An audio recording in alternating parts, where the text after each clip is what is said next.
Next topic is variables in Python. Variables in Python. तो सबसे पहले हम देखते हैं कि वेरिएबल यानी क्या होता है। What is exactly variable is. तो वेरिएबल का मतलब क्या होता है। Variable are named memory locations. They are named memory locations. जैसे हमें अपने प्रोग्राम में कुछ वैल्यूज़ को स्टोर करना है। For example I want to store 200 in I have to use this value 200।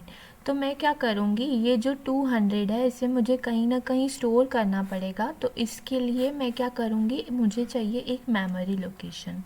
ये मेमोरी लोकेशन में मुझे करना है 200 को स्टोर। तो अब इस मेमोरी लोकेशन का कुछ ना कुछ एड्रेस होगा। फॉर एग्जांपल उसका एड्रेस है ABCD। This is the address of this memory location.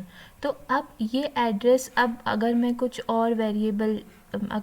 और वैल्यू स्टोर करना चाहती हूँ 300, अब इसका कुछ एड्रेस होगा for example CDEF।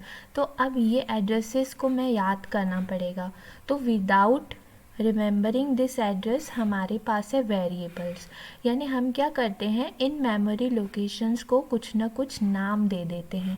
For example मैंने इसको नाम दे दिया N1 और इसको नाम दे दिया मैंने N2। तो अब ये मेमोरी एड्रेस याद करने की मुझे ज़रूरत नहीं पड़ेगी, मुझे इसका ईजीएस्ट नाम पता है, that is N1 and N2।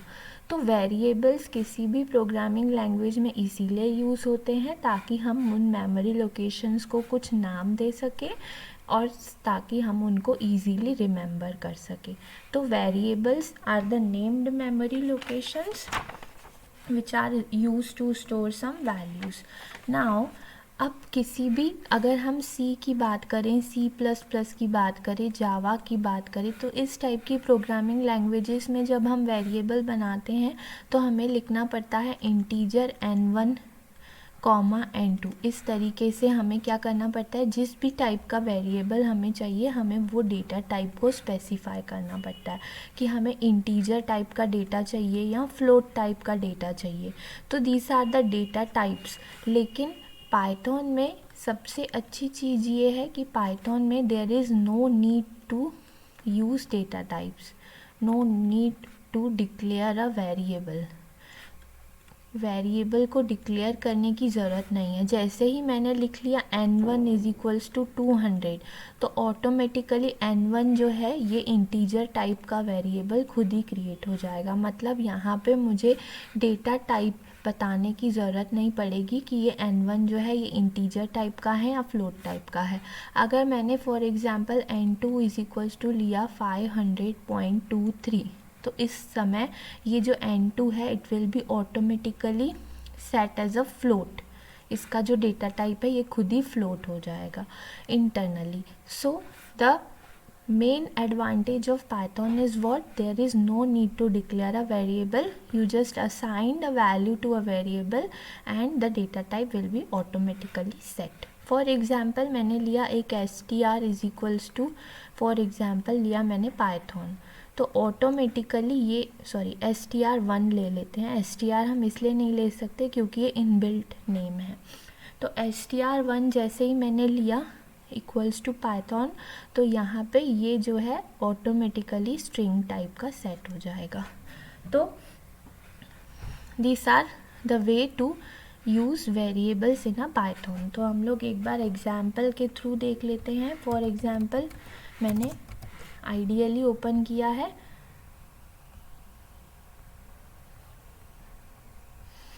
Ideally में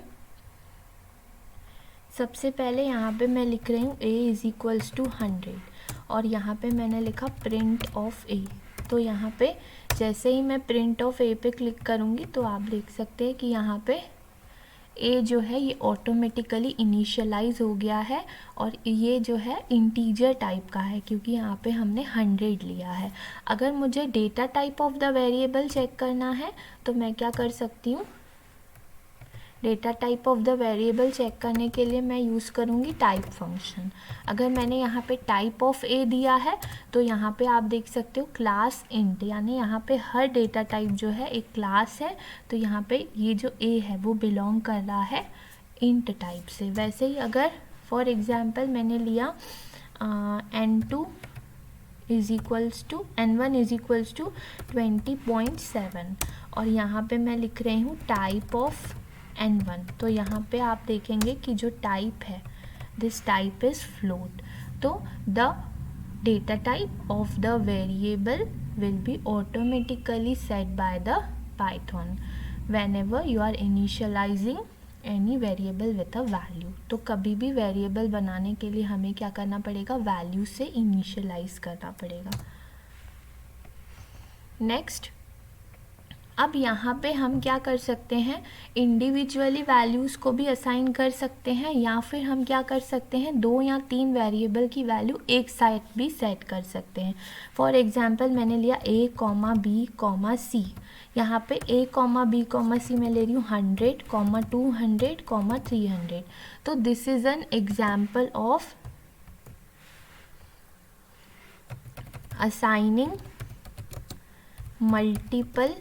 assigning values to many variables at a time,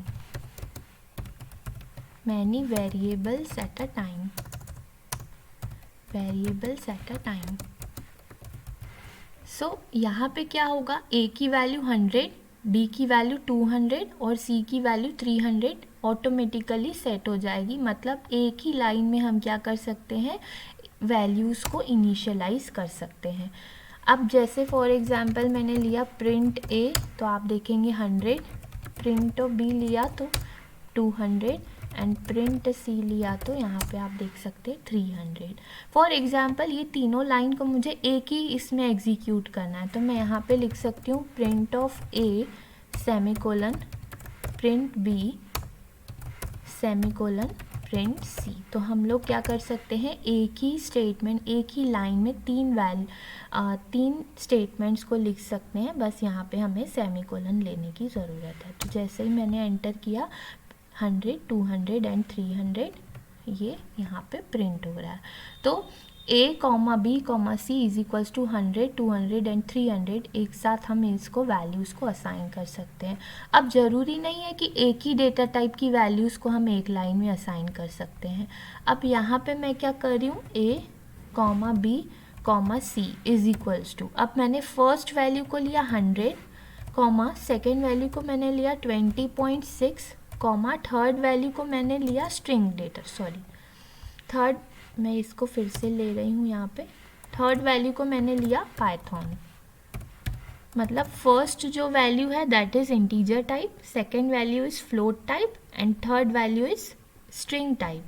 तो यहाँ मैं एंटर करूँगी तो यहाँ पे आप देख सकते हैं कि ये तीनों वैल्यू अलग अलग डेटा टाइप से सेट हो गई है।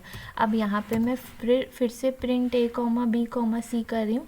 जैसे मुझे ये वाली लाइन जो है, इस लाइन को मुझे दोबारा यहाँ एग्जीक्यूट करना है, तो शॉर्टकट क्या है, ये फिर यहाँ से मैं कॉपी करके पेस्ट भी कर सकती हूँ, या फिर दूसरा तरीका क्या है, यहाँ पे मैंने कर्सर रखा और एंटर किया तो ये line automatically as it is यहाँ फिर से आ जाएगी। अब मैंने एंटर किया तो आप देख सकते हैं a, b एंड c की वैल्यू प्रिंट हो गई है। तो इस तरीके से हम क्या कर सकते हैं, इस तरीके से हम एक ही लाइन में मल्टीपल वैल्यूज़ मल्टीपल वेरिएबल्स को यूज़ कर सकते हैं। अब यहाँ पे अगर फॉर एग्जांपल आपने ये किया, अगर हम a is b c is equals to, अब हमने लिखा 100, 200, लेकिन हम c के लिए वैल्यू असाइन करना भूल गए, तो it will throw an error, not enough value to unpack, because यहाँ पे हमने c की वैल्यू नहीं डाली है, इसीलिए यहाँ पे ये एरर शो कर रहा है कि not enough value to unpack. Next, अगर हम ज़्यादा वैल्यूज़ डाल देंगे, फॉर एग्जांपल अगर हमने ज़्यादा वैल्यूज़ डाल दी, for example a, b, c is equals to 100, 200, 300, 400 इस तरीके से, तो यहाँ पे too many values to unpack इस तरीके का एरर आएगा, too many values to unpack.